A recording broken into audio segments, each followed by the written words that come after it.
Okay, let us get started. Good morning, good afternoon, good evening, wherever you may be. My name is Will Burns. I'm a visiting professor in the Environmental Policy and Culture program at Northwestern University.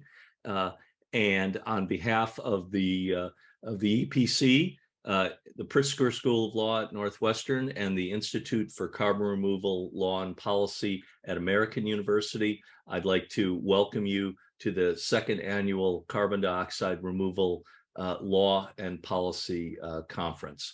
And at the outset, I'd like to thank Jen Brown, the administrator at the Institute, for her yeoman work in helping us to put this together in terms of logistics. And I'd like to thank everyone for joining us for hopefully the next day and a half, which I think will be an exciting program. I said last year when we started this that I felt like we were in an inflection point in terms of carbon removal, really emerging from the realm of the imaginary, as we say in academia, to becoming a mainstream component of the responses to climate change. But perhaps this year that's true on steroids, right? With the additional interventions in the United States, the European Union, China, it's becoming obvious that the world community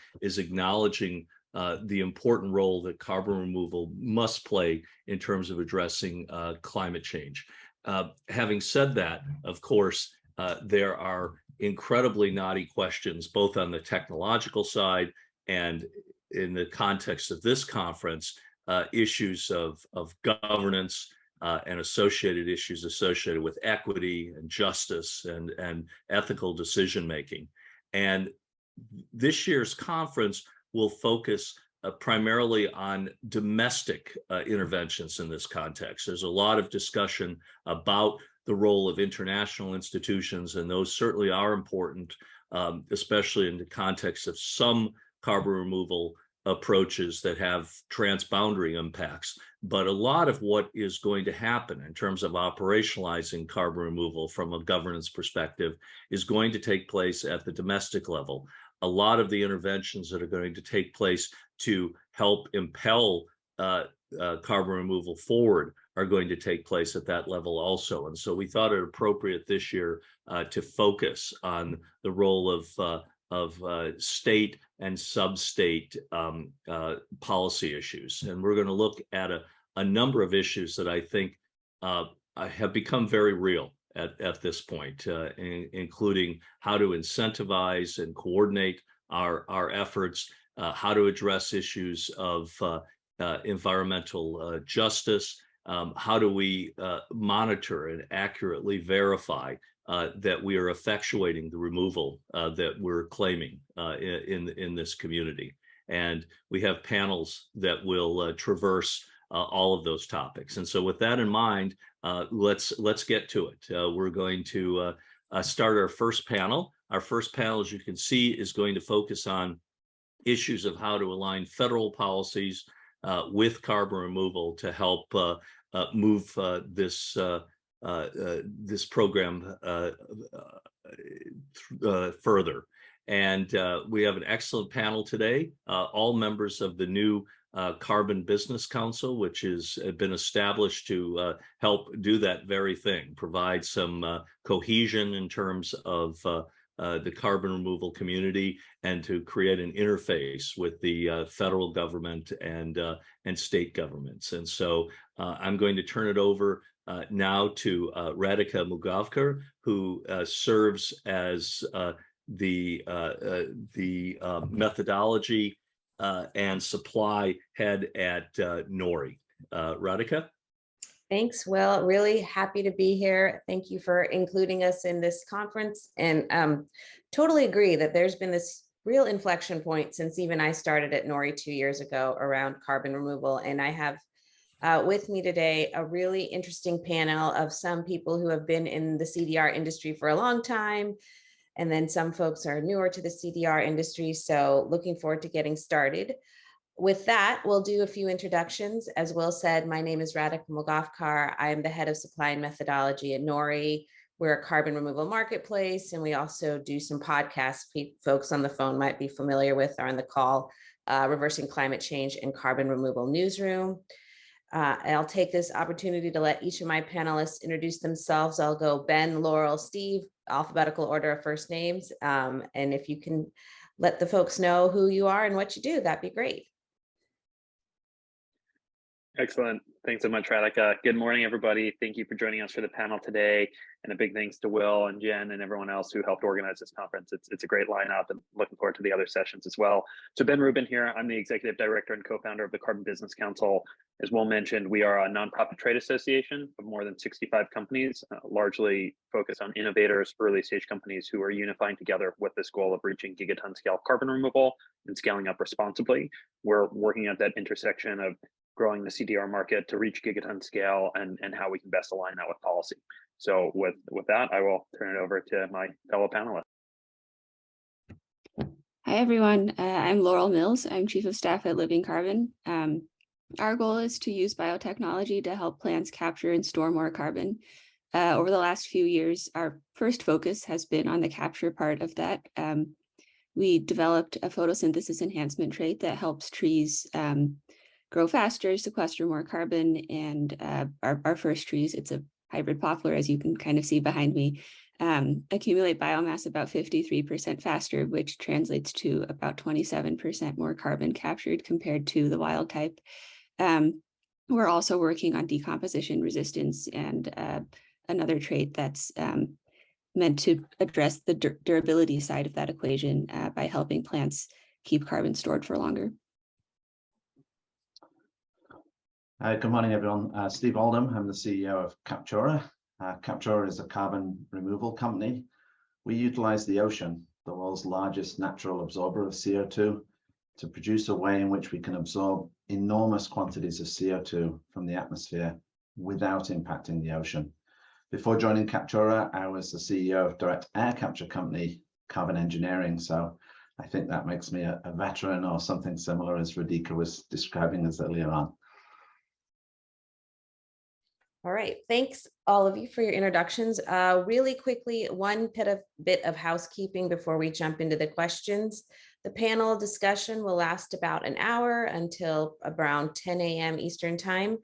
After that, we will open it up to Q&A from the audience. So as we are going through the presentation and the questions, please drop any questions you might have into the Q&A portion of the Zoom.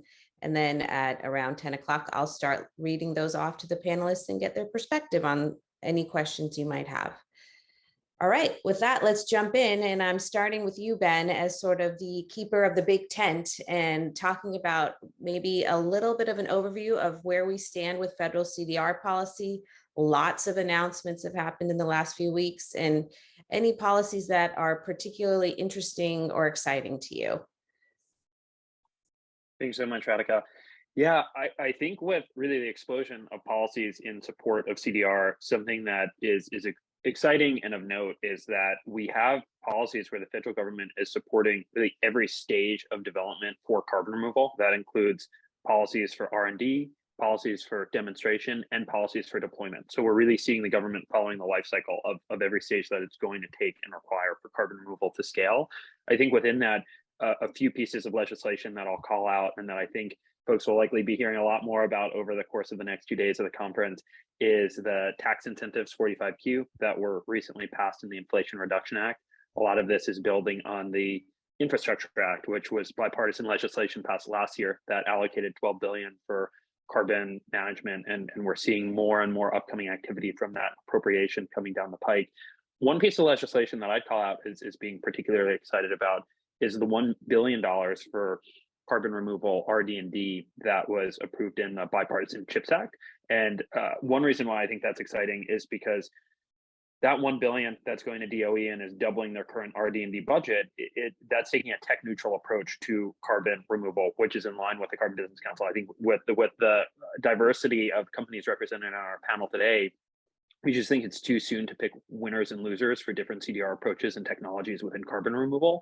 And so being able to have companies get that support from the government to really have the RD&D and the support that it will take to scale up their solutions, we think it's excellent to see, and excited to see how we can get more tech neutral legislation and policies moving forward similar to that one. Ben, as a follow-up to that, anything that you see that we need more of? I mean, obviously we need more money, but anything else that you think is missing currently, or is the table well set at this point from a federal policy perspective?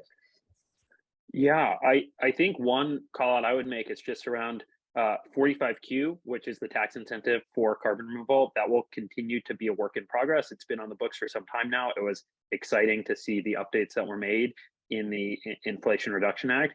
And I think as it comes back to the table for further changes, refinements, modifications to further improve that 45Q, I think we've got that similar framework and lens of how can we make that tax incentive to be more encompassing of more forms of carbon removal, so that we can see ocean-based CDR, biochar, multiple methods of CDR eligible for that tax incentive, to really help make sure that federal policies are aligned with multiple forms of CDR to reach that gigaton scale that we want to see.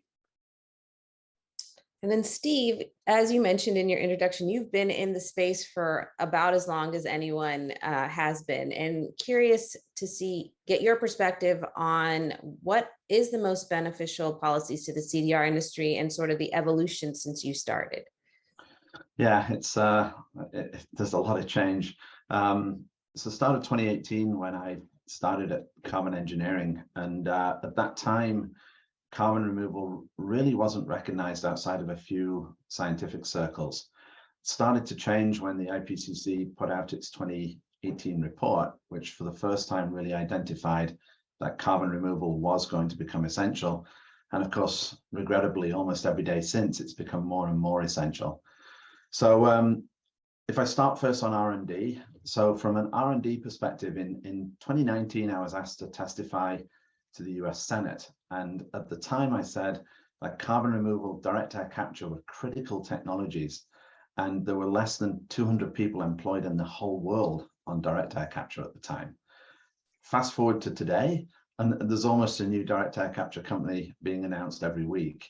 We're having more brilliant minds come to the table with good ideas, with bright ideas.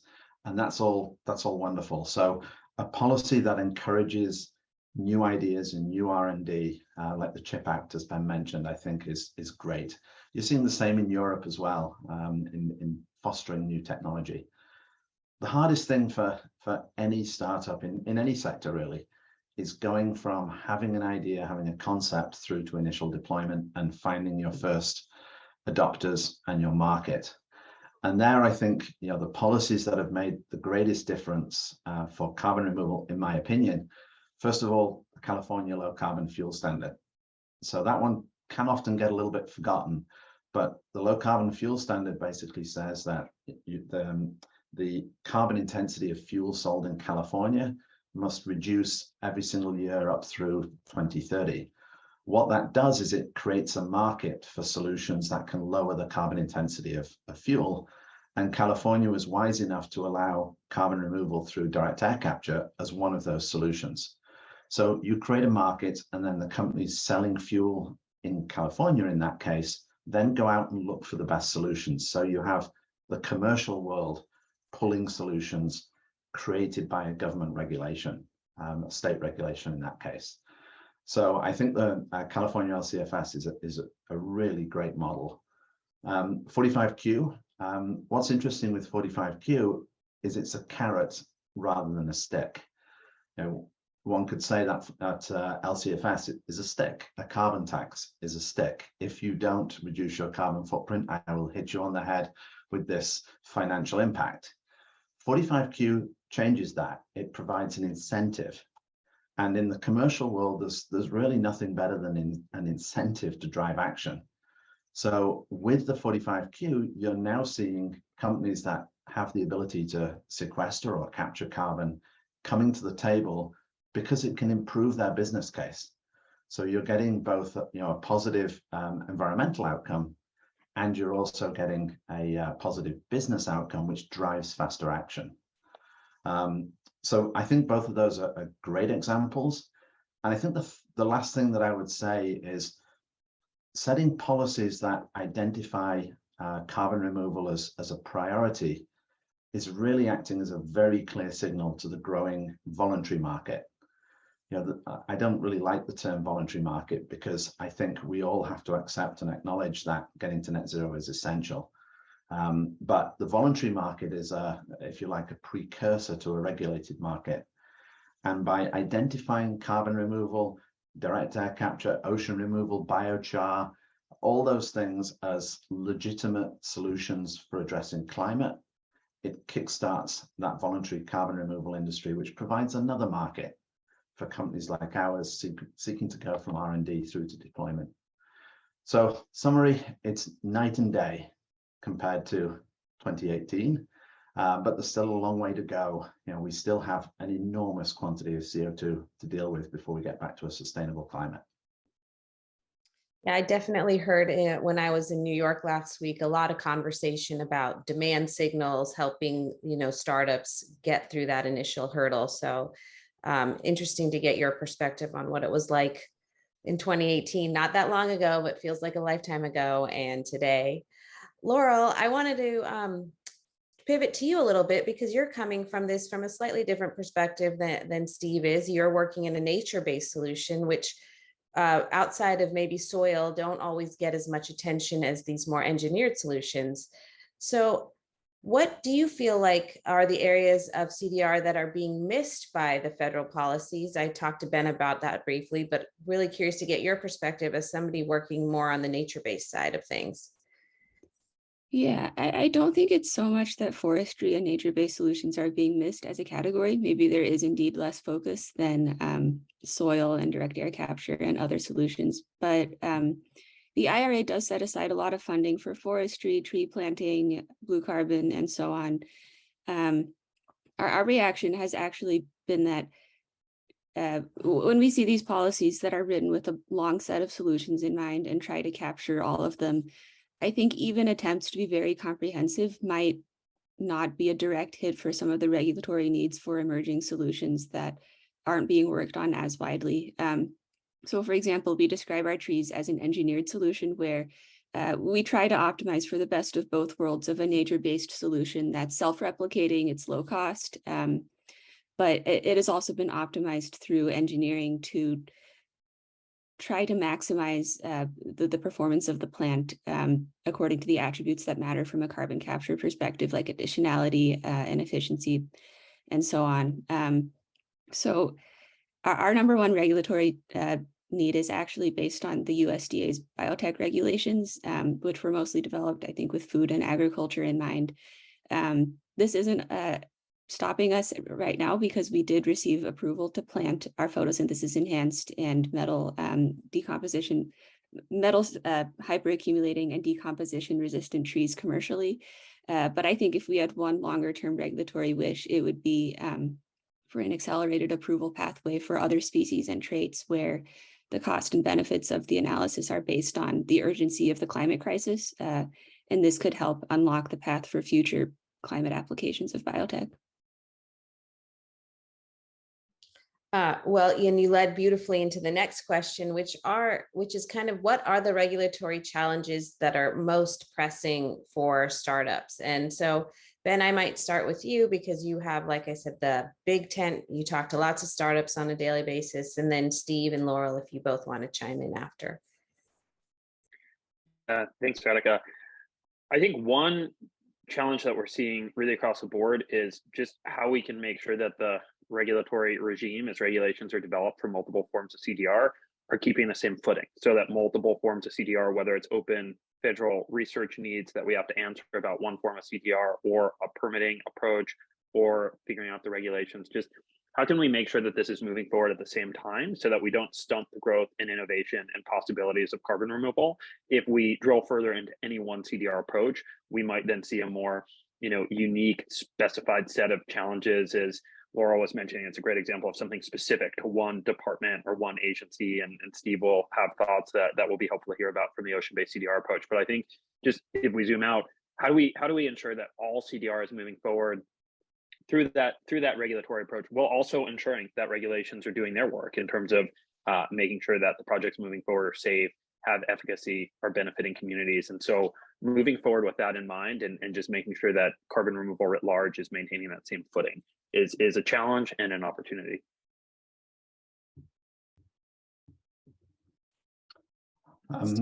Yeah, happy to comment. I think one of the things we often can forget is that when government does put together a new major program, then government itself has to transform to be able to deliver that service. And certainly those of us in the industry are all keen to see the funds that were announced trickle down and come to companies that are innovating and driving the carbon removal agenda. But the reality is that government has to organize itself. Government has to recruit people. It has to follow fair procurement practices. Then the areas of government that are, if you like, tangential to a major initiative like carbon removal, they also need to be staffed up. So a great example is permitting. Permitting is a challenge. Whether you're on land, whether you're at sea, like in the case of Captura, there's often a complex permitting regime that has to be addressed. And right now, I don't necessarily think those departments that are in charge of permitting have been staffed up to address, the new momentum.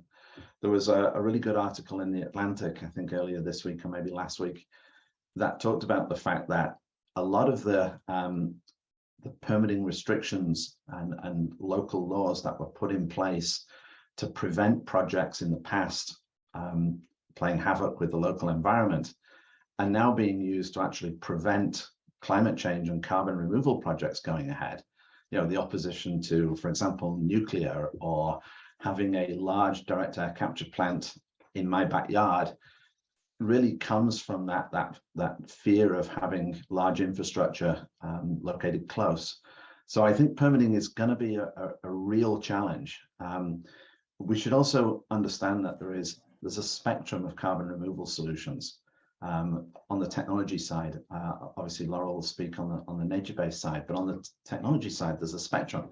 There are some that are in very early stages of R&D, great ideas that offer huge potential, but there are some ways off deployment. But there's other technologies that are ready for deployment now.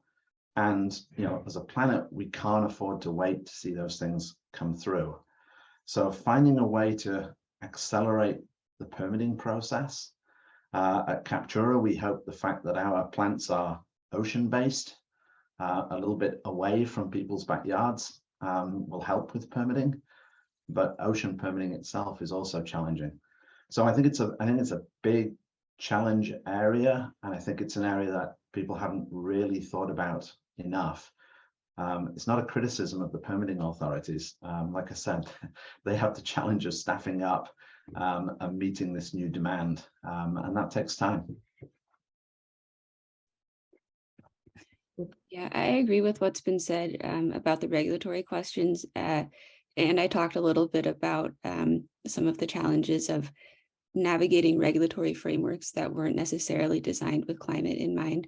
I think on the flip side, navigating the opportunity of how to advocate effectively for CDR, and especially for frontier solutions, can be a challenge. That it can be a challenge when a startup is at a stage where they're early, the idea is small.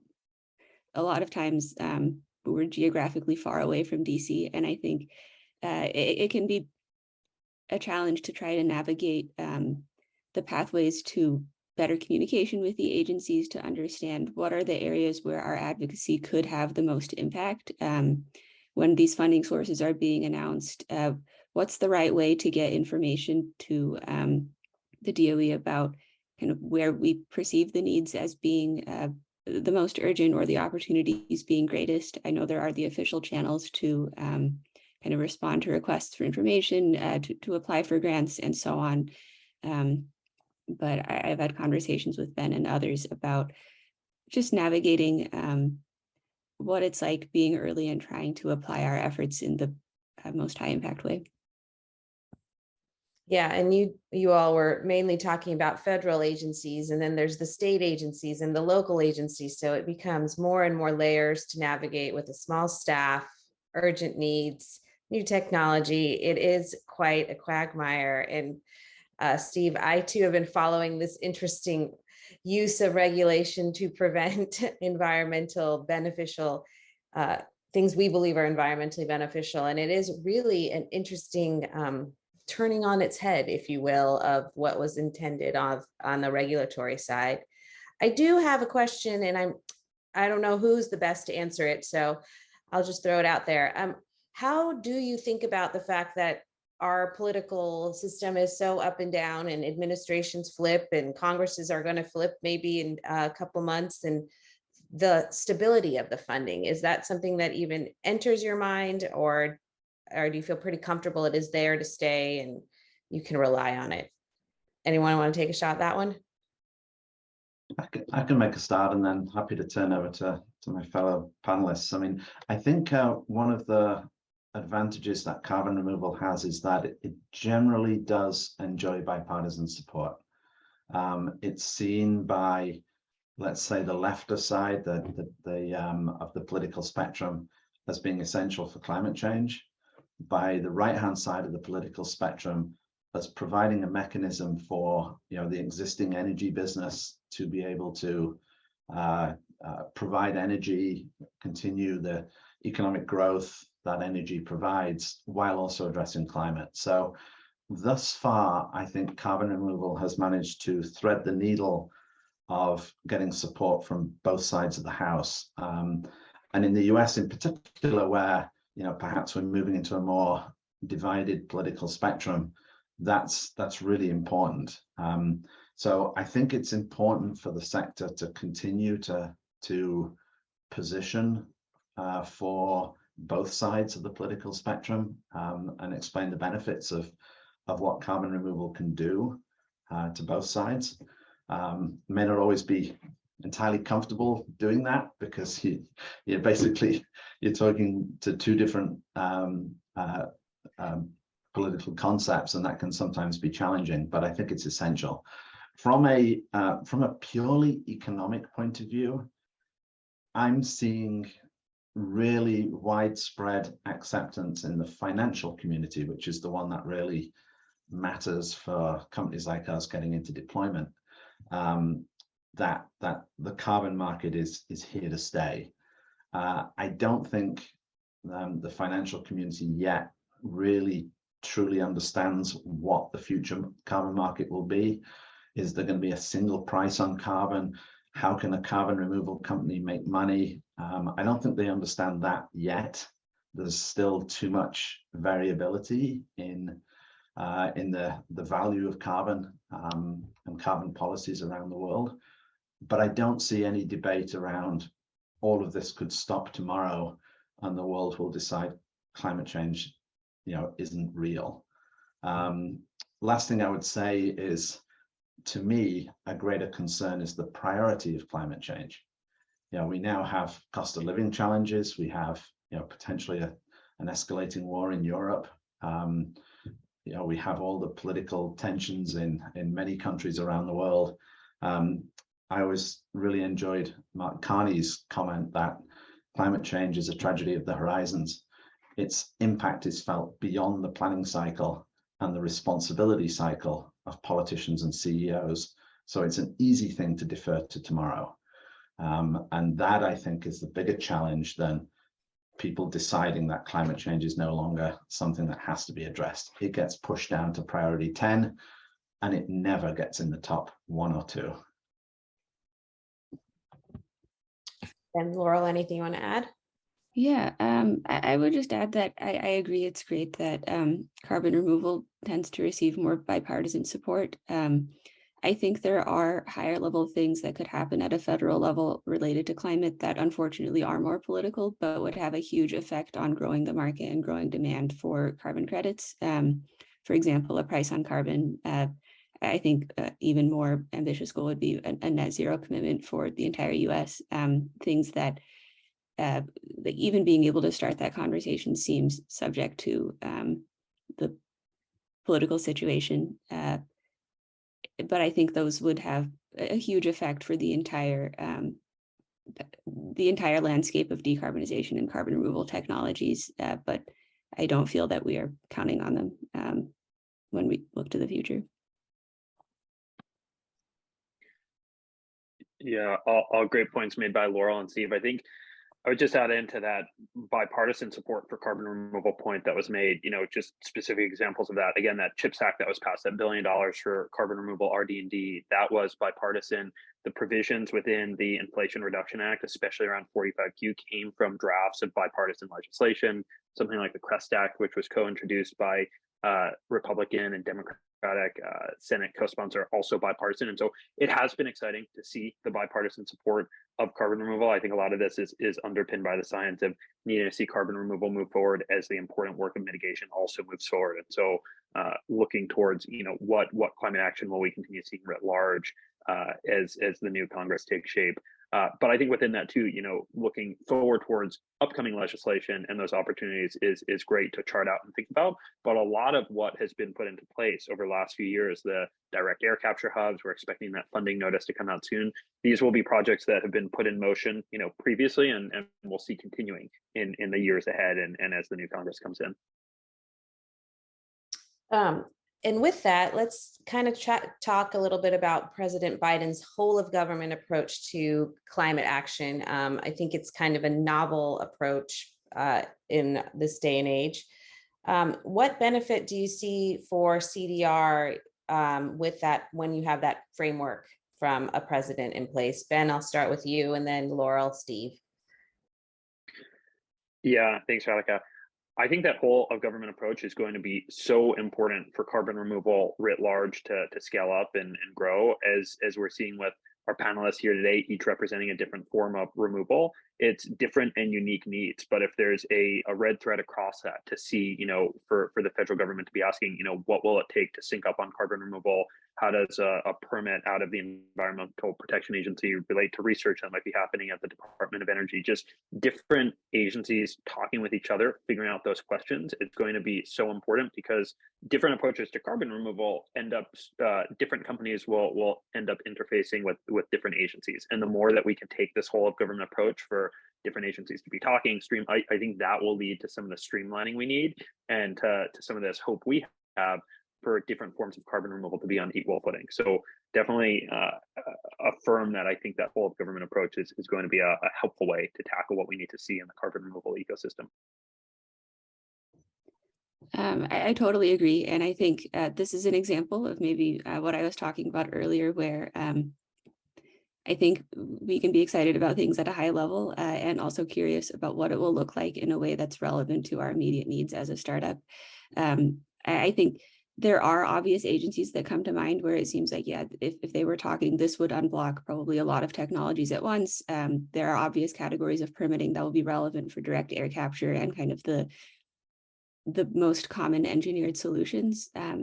I would be curious to know what the communication channels are and what the process would be like for looping in an agency that only considers the climate crisis occasionally or in the context of one particular technology, and kind of how the whole of government thread will extend as far as it needs to really be inclusive of all the approaches that are emerging. I think it will result in probably some uneven degree of dialogue between different agencies, depending how often they encounter this question. So I think just seeing how that extends in reality to areas that have CDR kind of as less of a central part of their permitting process or the regulatory process that they're going through most frequently, I think we would be curious to know more about how that will work.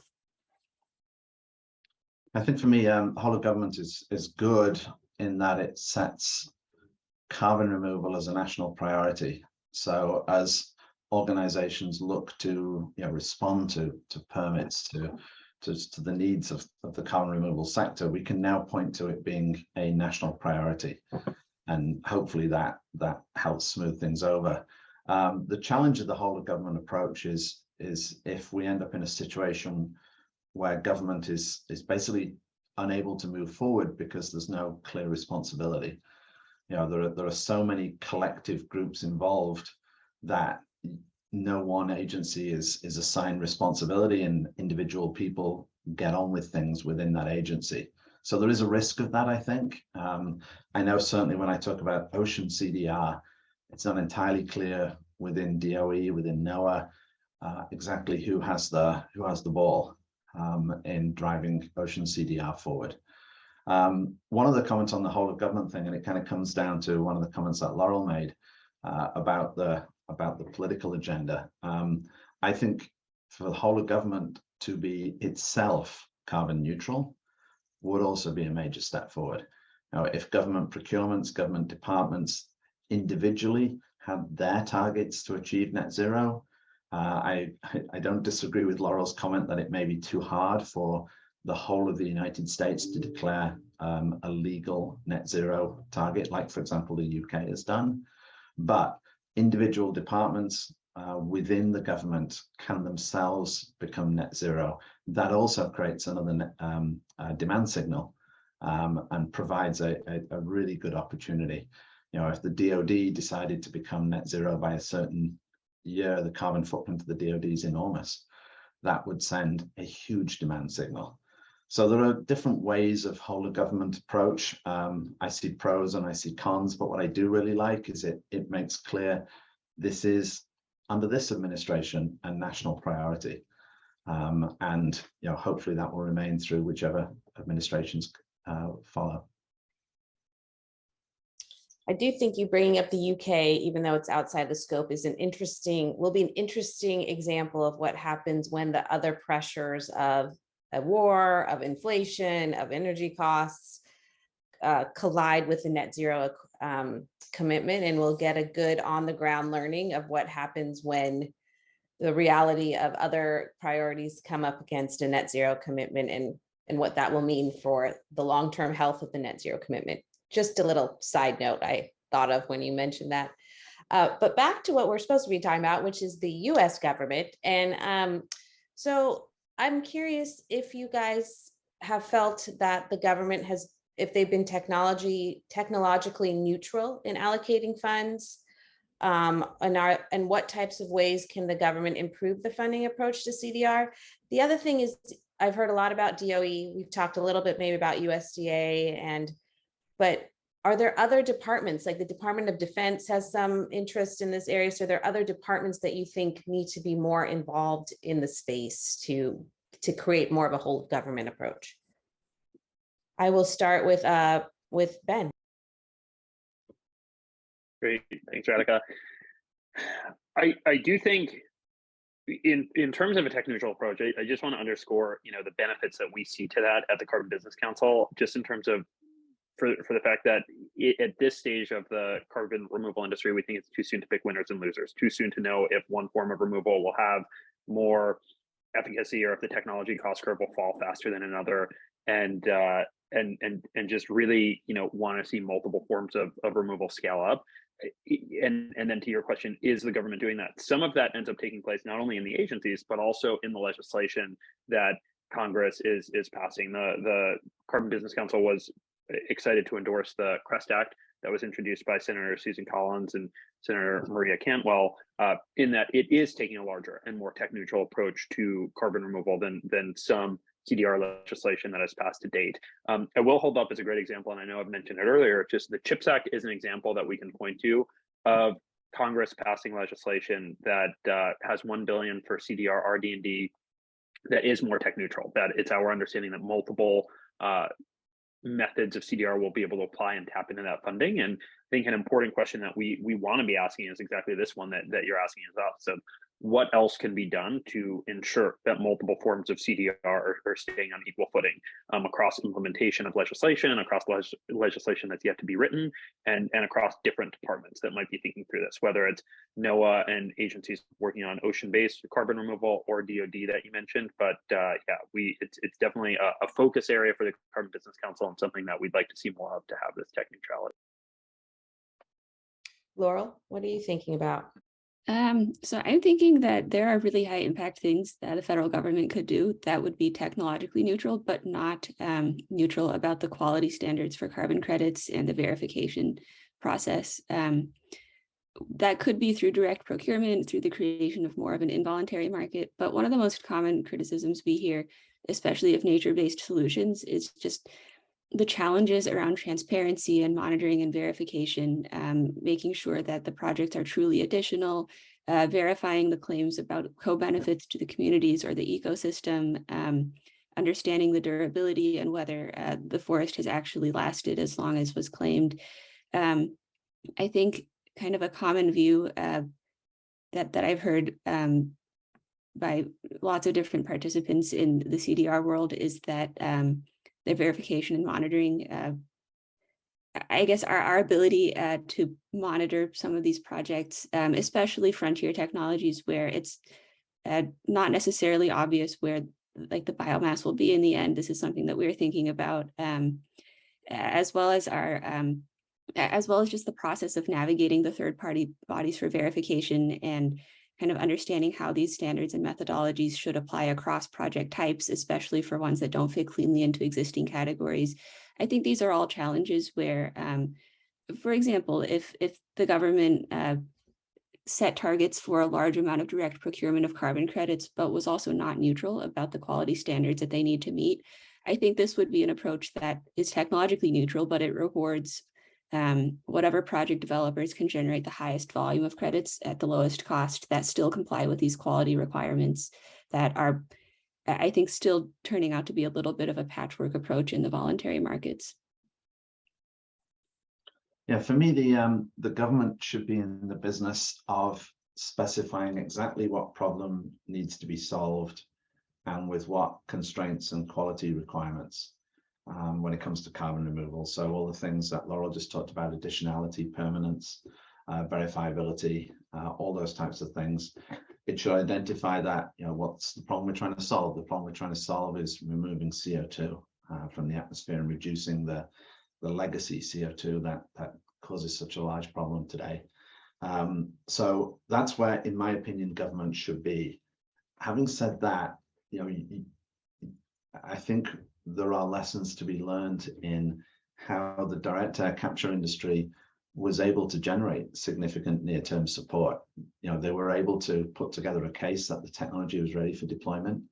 They were able to demonstrate the benefits for jobs, for local communities, and they're able to demonstrate the benefits for the environment and basically show that that sector is ready to go. So I think that's great. I think for carbon removal as a whole, we want to demonstrate the sector is ready to move into deployment. So we should learn the lessons from the scenarios that allowed direct air capture in particular to generate near-term interest and specific dollars.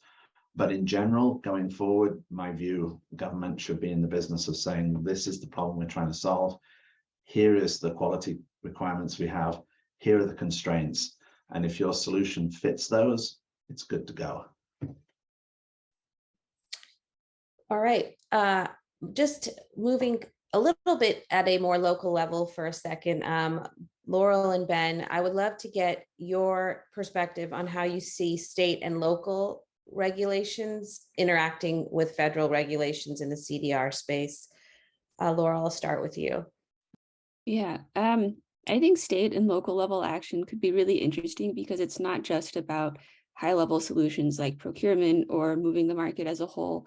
I think it also introduces the question of how to best introduce these projects at a local level that's specific to the place where they're being deployed, whether it's providing land, probably some degree of permitting, but overall just taking a more bespoke approach to designing the integration and deployment of these projects into communities.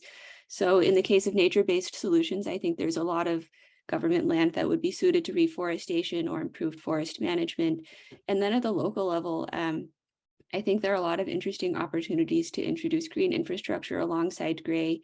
And I think in general, there's just a more location-specific question of how to optimize for a community or an ecosystem rather than a more geographically diverse area.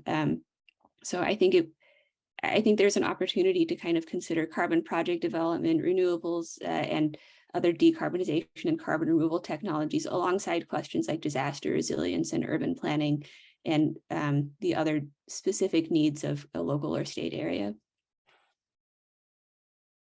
Yeah, great points from Laurel. I think on my end, I would underscore, we're pleased to see an increasing number of proof points that local governments and states are taking action on carbon removal, and some that I would call out just as a California legislative session wrapped up.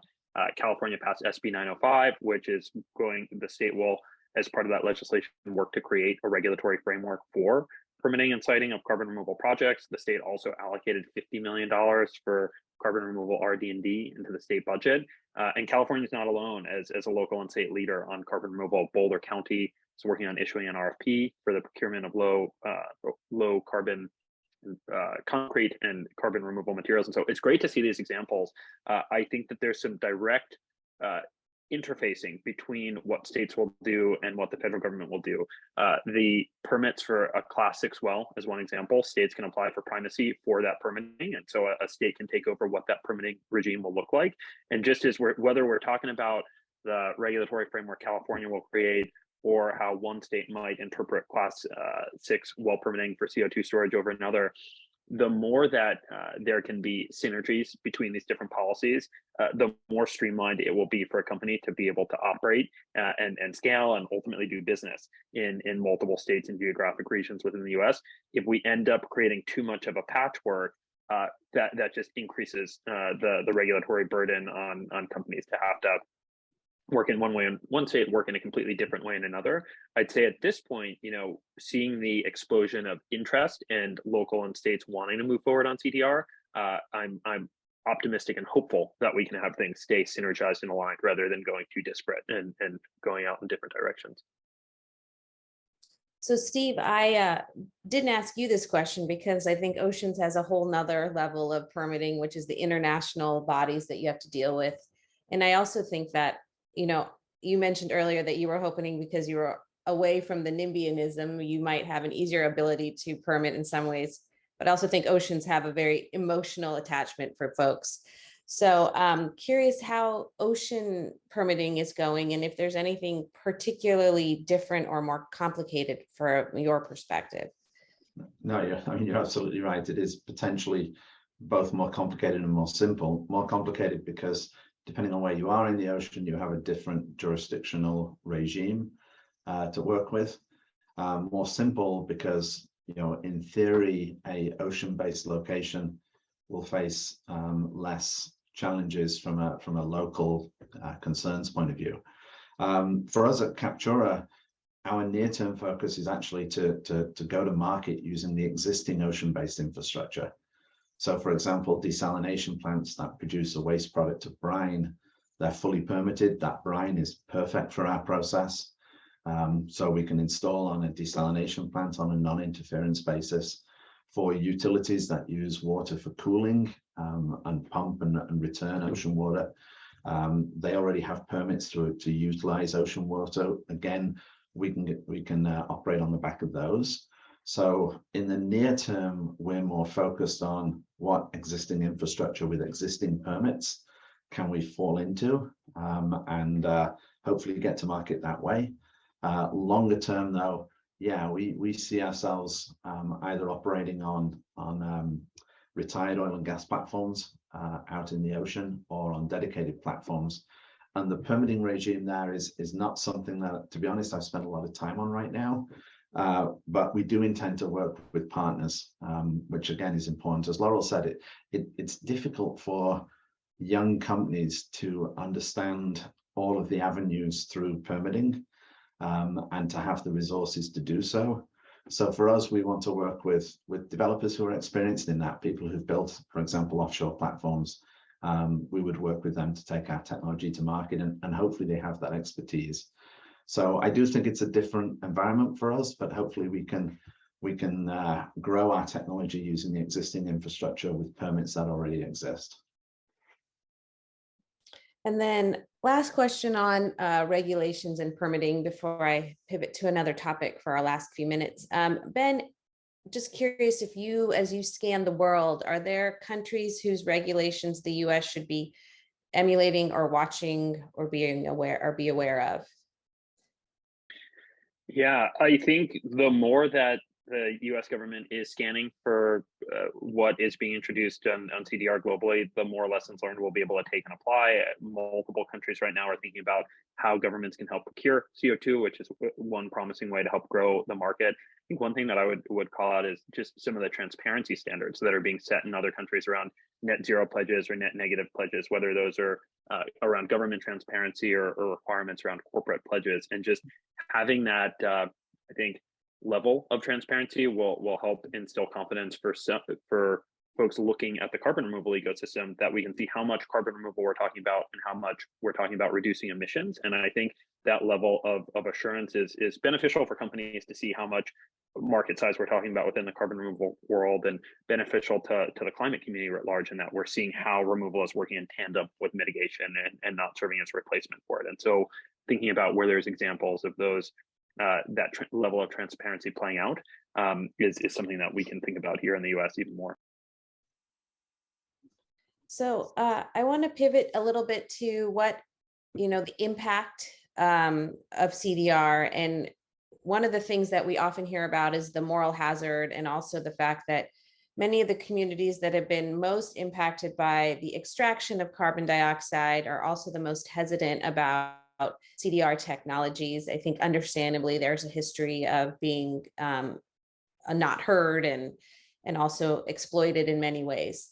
So how can we think about regulations and design regulations that ease these concerns and help CDR be adopted within these communities as a benefit to them, rather than something they're nervous about? Laurel, I'll start with you, Steve, and Ben.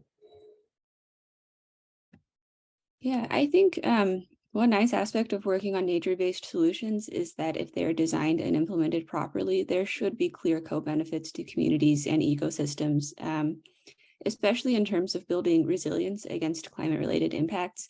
I think one of the harshest and most sad realities of climate change from an environmental justice perspective is that adaptation is expensive, but also necessary at this point, no matter how fast we are at decarbonization, and it's not going to be equally accessible to all communities.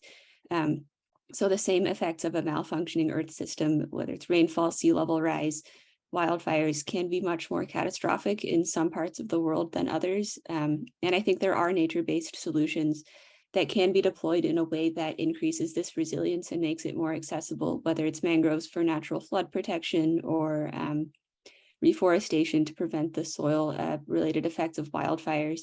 So I would hope that through better design and implementation of this, maybe with involvement from local and state governments, we could have more buy-in to the benefits of these solutions, rather than viewing carbon removal as just something we have to do because we need to solve this collective action problem that was created by an unjust situation where the heaviest emitters had an impact on everyone. Yeah, I think, climate justice is a profoundly challenging question. I think carbon removal does at least provide a potential solution. The fact that we can decarbonize yesterday's emissions using carbon removal provides a tool for climate justice at the big picture level. The point that a developing country wants access to energy in the same way that developed countries enjoyed access to energy to improve their standard of living. I think it's a very challenging geopolitical question, but at least carbon removal provides a tool that can be used. At a sort of on a more local level, a lot of the carbon removal solutions offer the potential for deployment in many different locations. Direct air capture, air is everywhere. I always used to say when I was at carbon engineering, and you can do carbon removal from the air in any location. For Captura, the ocean is 70% of the Earth's surface. There is lots of potential to bring the economic benefits of an engineered carbon removal solution to whichever region makes the most sense from a political and a justice perspective. So I think carbon removal provides tools and capabilities that can help with the social justice question. And then the other thing with social justice is being able to describe the benefits and the story in a way that translates to the people who are affected. That's a PR job. I mentioned earlier on bringing brilliant minds into the carbon removal industry. That's happening on the technology side, but we need it on the legal side, on the PR side, on the marketing side too, so that the sector can tell its story and win local support. Yeah, great responses from Laurel and Steve. I think just in terms of, earning local support and also shaping projects, I'd underscore that as regulations are still being written and defined for project deployment, these regulations will benefit from multiple folks from multiple backgrounds engaging in the regulatory process. We've been able to offer the perspective of companies and startups and early stage companies entering the space. The regulations, I'd like to think, will be strengthened by that input. They'll also be strengthened by local communities engaging in what they want to see, both from a safety standpoint, any concerns they have, as well as civil society and NGOs engaging. And so it will take multiple input from multiple constituents to really, help make sure that the regulatory environment has the best shape and approach to it. From the perspective of the Carbon Business Council, in terms of engaging with communities and ensuring the responsible deployment of carbon removal and making sure that projects do have co-benefits that do ultimately benefit and strengthen communities, we're committed not only to growing the carbon removal economically, but also growing the industry responsibly. And to that end, the Carbon Business Council has created the ethical oath to restore the earth, which we're really pleased to have our members sign on to. And in that ethical oath, we lay out a series of tenets about how we think companies can help ensure the responsible deployment of carbon removal. That includes removal working in tandem with the important work of mitigation, including voices from multiple backgrounds at the table about the deployment of CDR. And we think this oath can lay out a helpful guidepost as we are talking about engaging with communities, deploying projects, creating projects, and really doing it in the way that we can maximize local benefits.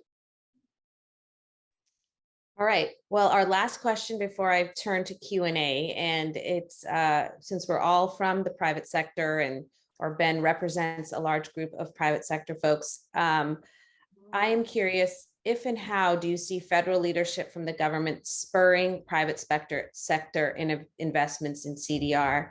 I will start with Steve, Laurel, and then end with Ben, and then we'll pivot to the Q&A.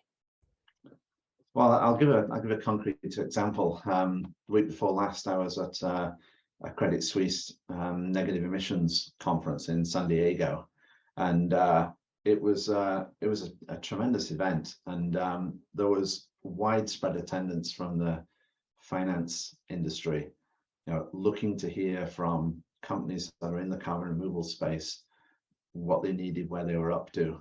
And a very, very common theme was that the IRA made all of this very real. So it really spurred those agencies, the financial community, to start regarding climate technology very seriously as a major future technological sector. Hopefully that will translate to support for private equity, for venture capital, for infrastructure investment, despite even today's somewhat challenging near-term economic situation. So I saw it very concrete 2 weeks ago at that conference, and yeah, I think you're seeing a momentum change, in my opinion. Yeah, I've also heard the perspective that the carbon markets are not going to reach gigaton scale as long as they're purely voluntary. I think part of the challenge in the current voluntary carbon markets is that the demand for high quality carbon removal, measured by additionality, durability, and other criteria, currently exceeds the demand exceeds the supply based on the currently available technologies.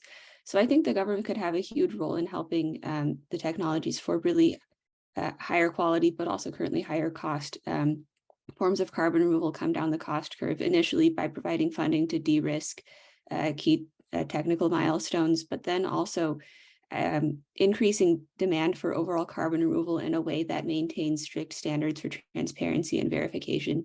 I think the government is in a unique position to kind of address both the early de-risking and also the longer term market demand levers at the same time. Yeah, great points from Laurel and Steve, and thanks for the question, Radhika. I think I would just add on to it, the government leadership and action in carbon removal, both at the local, state, national, international level, it will be critical.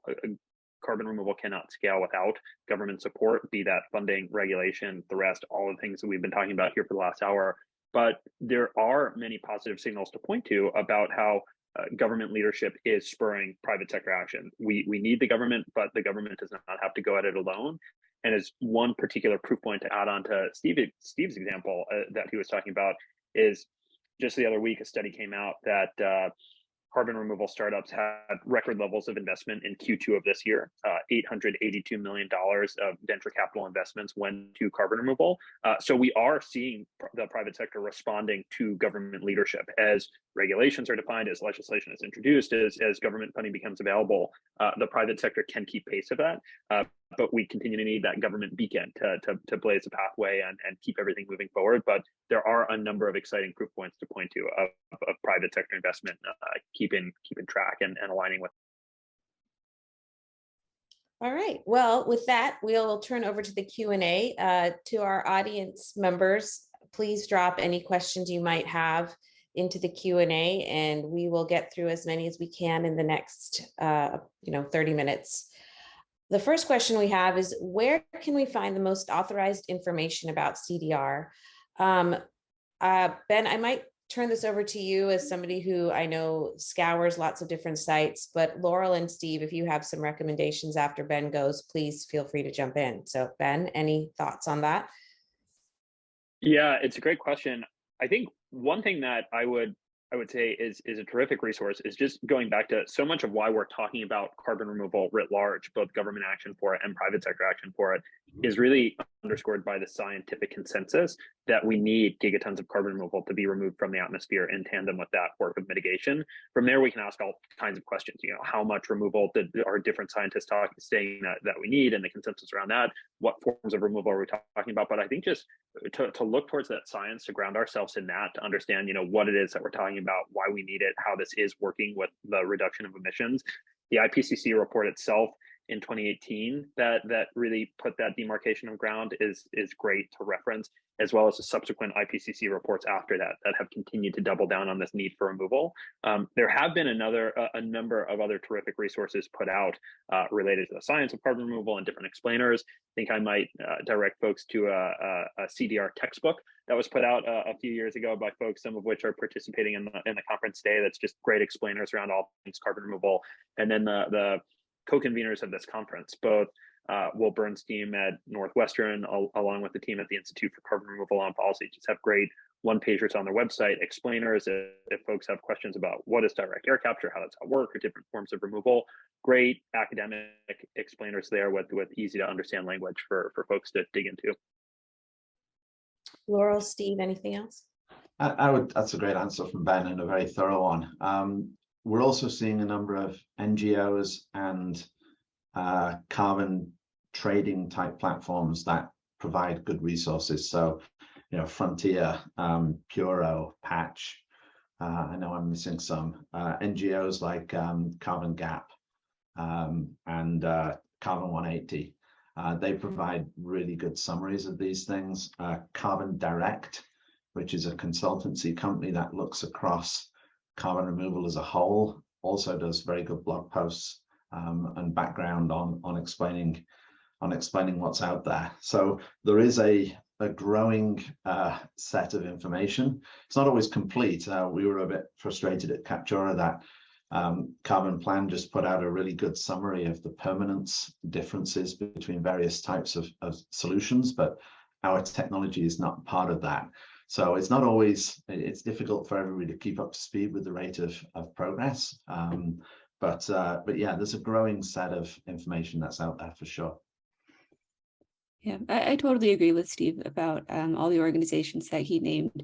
The Carbon Plan and Carbon 180 were some of the ones that came to mind for me when I first heard this question. I think the industry is moving so quickly that I've been grateful to see these aggregated sources of information about overall trends, about what people are seeing with monitoring and verification, as well as the technologies that are being developed by others. I think it helps create more of a community feeling. And the sense that we are recognizing some of these challenges with scaling collectively rather than as our own individual startups. I'll just throw one more in there. Carbon Removal Newsroom, it's a podcast. It is from my company, but we try to be very tech neutral and very objective, and have had or will be having a lot of people on this panel and other folks in the space on. So it's a nice place to get different perspectives, and we focus on business, policy, and science depending on the week. So might be another good resource for those who like to listen while they're working out or something. All right, next question is, does biochar play a role in your carbon removal? I know it doesn't play a role in Steve's. And Laurel, I guess the question might go to you. Yeah, so at this time, no, it's something that we've thought about because we're really concerned with not only the rate of carbon capture by plants, but also the duration of the storage. So I can explain our metal hyperaccumulation trait a little bit more. When there are some plants that naturally accumulate higher levels of metal from the soil in their roots and their stems, and these lead to enhanced protection against fungal mediated decomposition. So that's one of the traits we've been working on, is slowing the decomposition rate of our trees.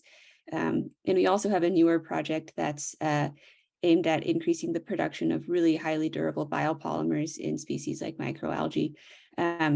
So our approach to the question of durability has been more around engineering plants to develop more durable tissues as part of the photosynthesis process.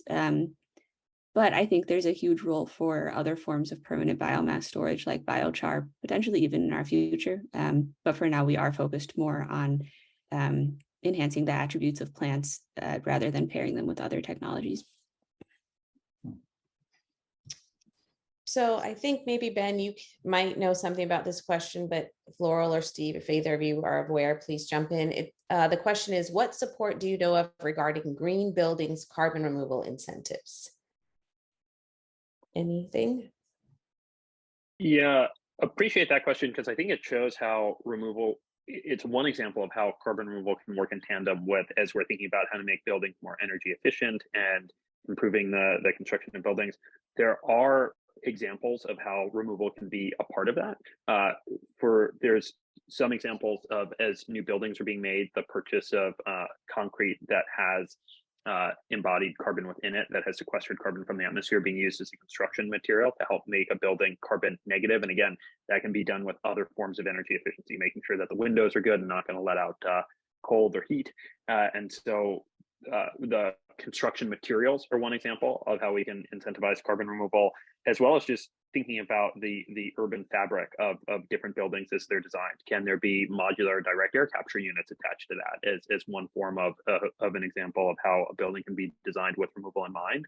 So there are conversations percolating around that, and I think it's a great question that highlights how removal and mitigation can work in tandem with one another. Yeah, and just worth commenting, of course, that concrete is a potential sequestration opportunity for CO2. Companies like Carbon Cure, that I think won one of the X Prize competitions a couple of years back, put CO2 into concrete. And if that's atmospheric CO2, you have a pretty permanent form of storage there for something that concrete buildings were going to be built anyway. So now here is a way to do so that can also benefit carbon removal. So there's some synergies for sure. All right. Next question. I'll let anyone take this one, or all three of you. Do you see opportunities for EU-US transatlantic cooperation on the issue of carbon removal? Let me take a first cut at this, because I think it is an area of policy that we haven't really discussed today, and that's the exportability of carbon removal. So a sort of a fact of geology and geography is that every nation on the planet is not going to be able to sequester CO2.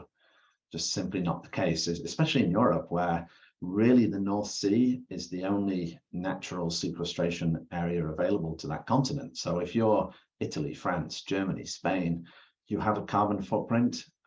You may need carbon removal, as the IPCC tells us. How are you going to sequester the carbon that you remove?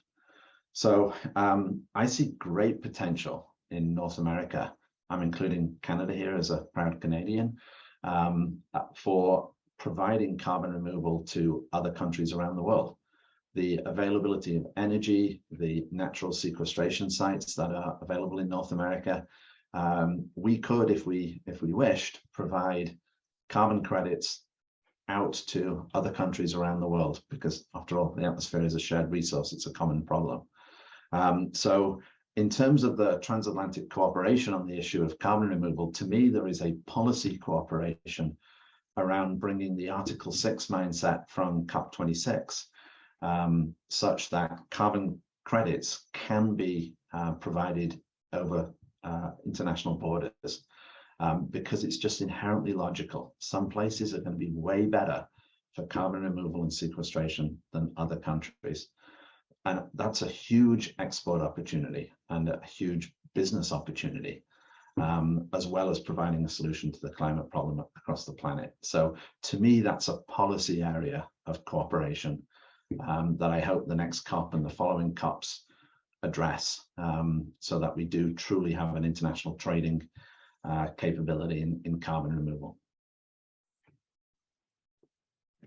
And I totally agree that especially nature-based solutions will have different distribution of areas where they're suited to be deployed. Every time we look at a new trait or a species, we have to consider its natural geographic range, where it would best integrate and thrive into the land that's available. We tend to focus especially on land that's already been affected by human intervention to some degree, whether that's abandoned mine land that's currently being used for managed forests, or degraded agricultural land, and so on.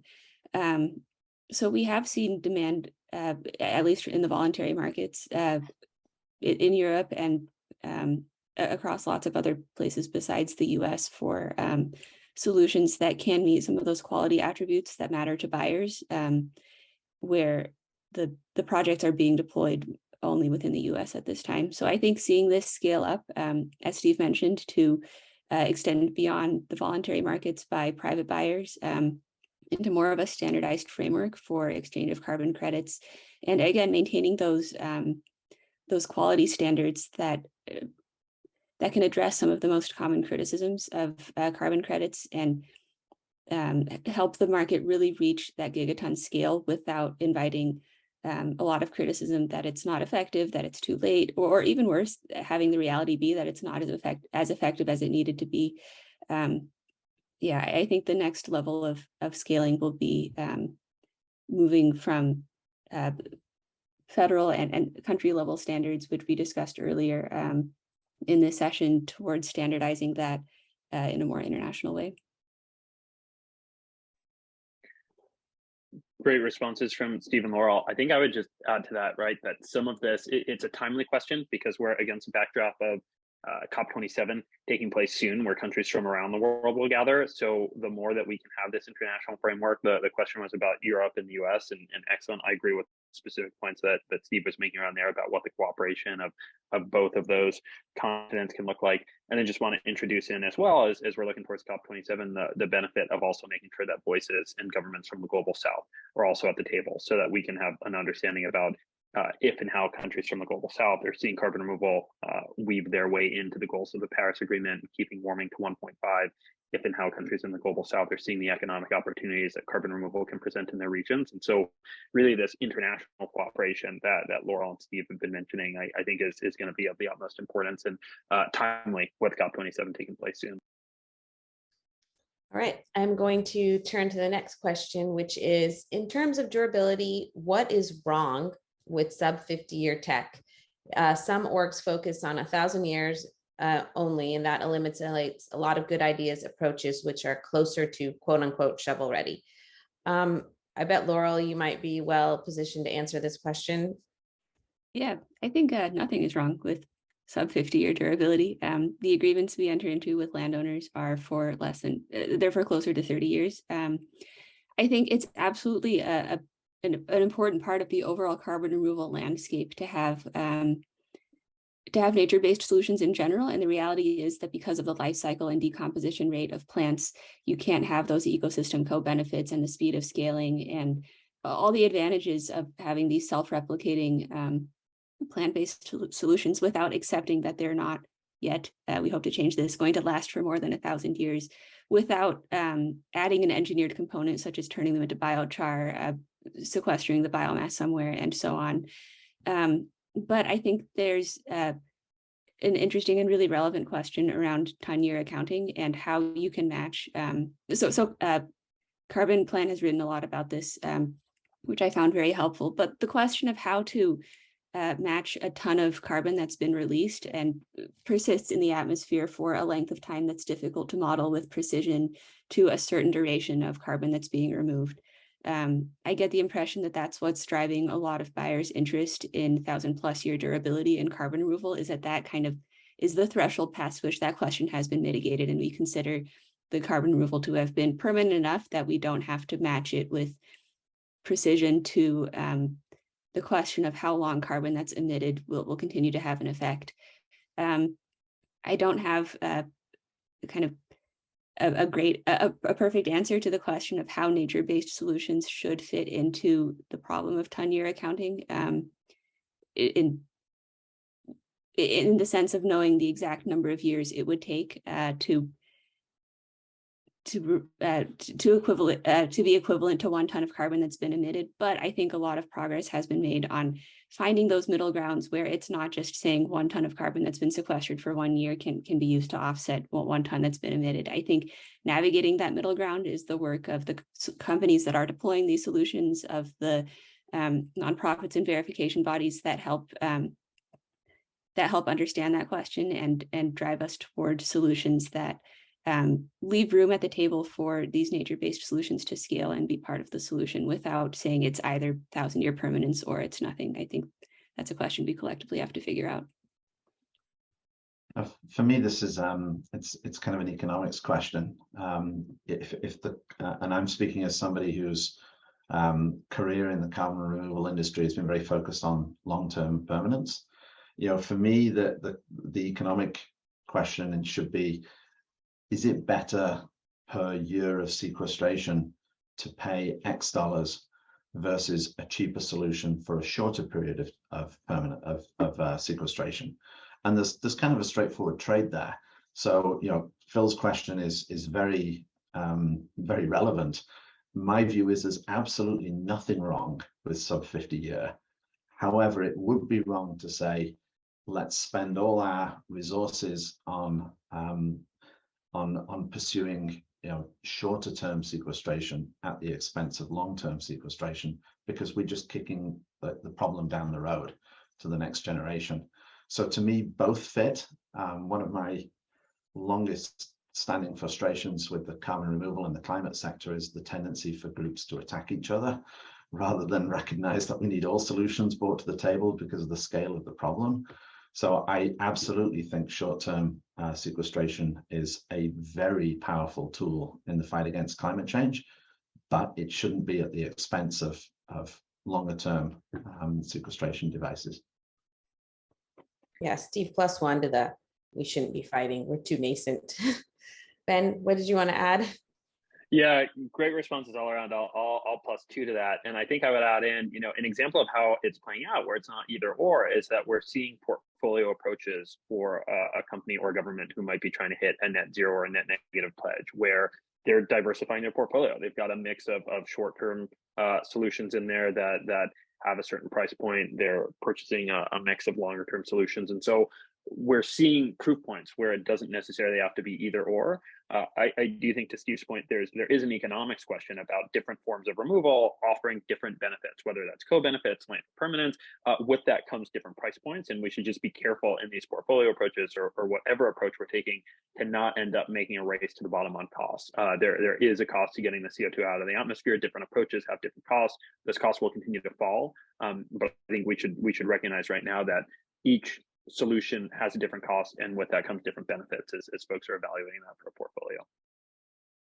And I would just also add that there's a scalability issue right now. Engineered solutions, while very important, are still on a smaller scale than some of these nature-based solutions. So as we want these engineered solutions, we need to give them time to scale, and the nature-based solutions offer, an interim path forward to prevent the tipping point. So it's something definitely Nori has been thinking a lot about as a marketplace, because we have to harmonize the value of these different solutions into a single market. So I think there's a lot more to come in this area as the industry grows. All right, well, we have like less than 10 minutes left, a whole bunch of questions to get through. I will get through as many as I can, but sorry if we don't get through them all. The next question was, the CREST Act was mentioned, I think, by you, Ben. Can you also comment on HR 7434 S4280, the Federal Carbon Dioxide Removal Leadership Act? It seems it would create significant advanced market commitment demand signals. Yes, thanks for that question. I think with this Carbon Dioxide Removal and Leadership Act that's being referenced, along with the CREST Act, I think it's exciting because we've spent some of our panel talking about CDR legislation that has been passed and signed into law by President Biden, and these are two examples of legislation that we'll hopefully be seeing more movement on as the next Congress takes shape. Both acts are about how the government can help procure carbon removal, and we'll likely see healthy congressional conversations and negotiations taking place of both acts. I appreciate the question because I think it highlights that multiple folks are increasingly thinking about the benefit.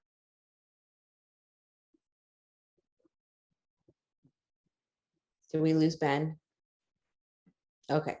I think he was going to say the benefits of procurement, and when he comes back, he can finish his answer. I will move on to the next question, which is, given how climate change in action is not just a government, technological, or business issue, but at its core an equity and justice issue, how can we ensure environmental justice is at the heart of all approaches to CDR? I mean, Ben mentioned the ethical oath that all of the people under the Carbon Business Council sign, so it sort of points the startups to acting in that way. But is there anything else, Steve or Laurel, you would mention in response to this question? I think, I mean, we did discuss this to a degree a little bit earlier on. I think that's part of, when I talked about how government needs to describe the problem that needs to be solved and the constraints and the around that. This is an example of where I think government can step in. I would love to see some of the international bodies, UN, World Bank, and others take a more active role in climate, because fundamentally the atmosphere is a shared resource, and specify constraints around justice and other things. But that hasn't really happened yet. So I think it's up to government and the international government organizations we have. The rest is going to be, as Radhika said, kind of self-policing within the industry itself. Yeah, I would also just add that I think in early deployments of a lot of these technologies, collecting data and understanding not just their effectiveness at carbon removal, but their effects on communities and ecosystems that can help iterate on their deployment and make sure that's being done in an intentional and just way. I think I can get one more question in. Will, is that okay, or should I? All right. So let's go with this last question, which is an interesting one because we haven't really looked at anything historical. It says, can we learn from existing environmental regulations like the Clean Water Act for pollutant removal or CEQA for site permitting that can make permitting and monitoring of CDR technologies more efficient? And I would also throw in less efficient, in terms of what Steve was talking about using regulations in a way to prevent progress. So I'll leave that one open. Anyone want to take it?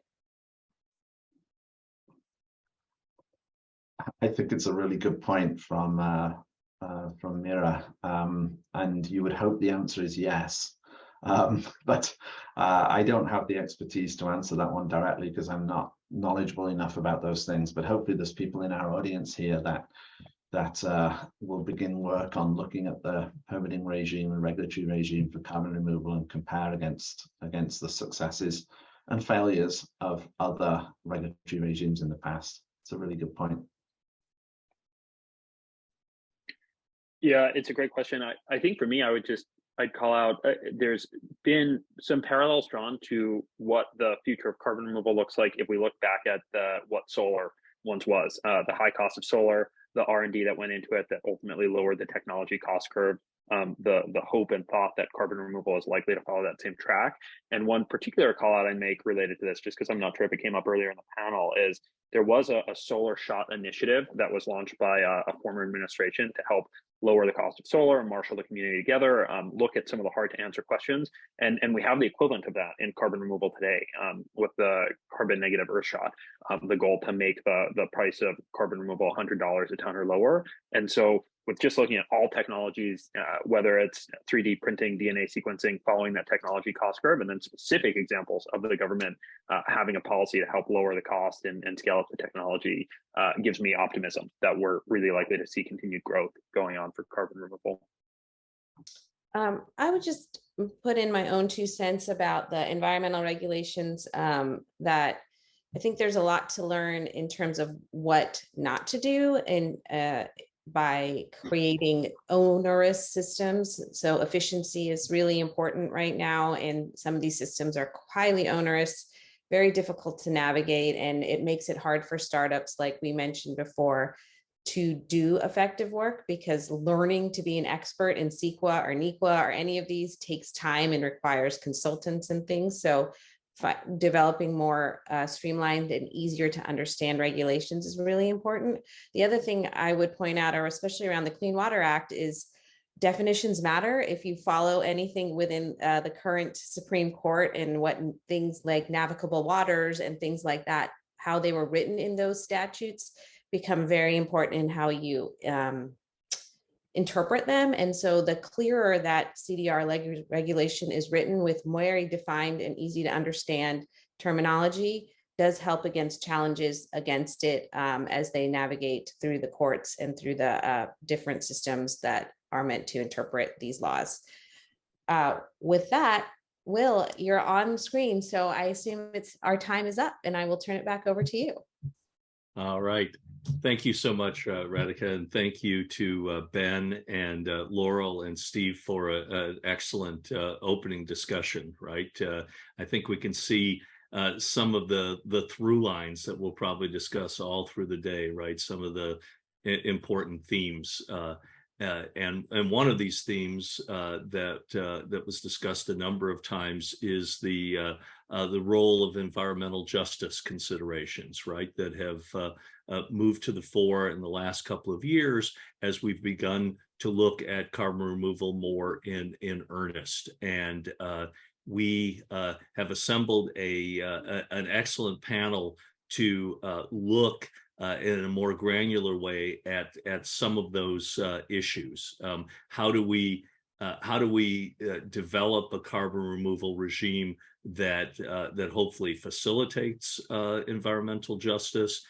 How do we design these systems in a way that avoids, as a number of the panelists here had alluded to, some of the mistakes of the past, right, of policymaking that had disproportionate impacts on vulnerable peoples, whether it be in the United States or in a global context. And so I'm excited for us to move to that panel. And once again, thanks to everyone in the first panel for your interventions.